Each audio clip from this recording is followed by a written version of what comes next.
Հասարակությունը վերջ-վերջո հիշում է Ռոբերտ Քոչարյանի կառավարման տարիները, այդ թվում հիշում ենք նաև մենք։ Գիտեք, օրինակ, հենց փոխկապակցելով էլի խոսում ենք լրագրողների ազատությունից, բայց այս վառ հիշողությանից մեջ տպավորված է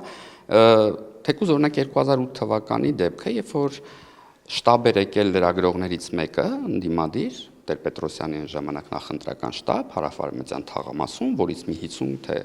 մի քիչ ավել վերև հանրապետական շտաբն էր, ու խնդրում էր, որ մեզնից որևիցե մեկը ուղեկցի իրան շտաբի մոտ, որպեսզի ինքը նկարահանումներ անի, որովհետև վախենում էր սեփական անվտանգության համար։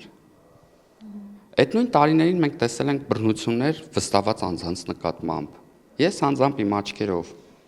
արյունոտված գլխով վստահված անձ, ծեծված վստահված անձ, այդ թվում կին, որ այդքան սիրում են շեշտել։ Այսինքն այս ամեն ինչը մենք տեսել ենք եւ շատ ամենակարևոր փաստը, որ ժողովուրդը կարծում չի գնա այդ քայլին, այն է, որ ժողովուրդը ընտրելուց շատ կարևոր է հաշվի առնի, որ իր ընտրությունը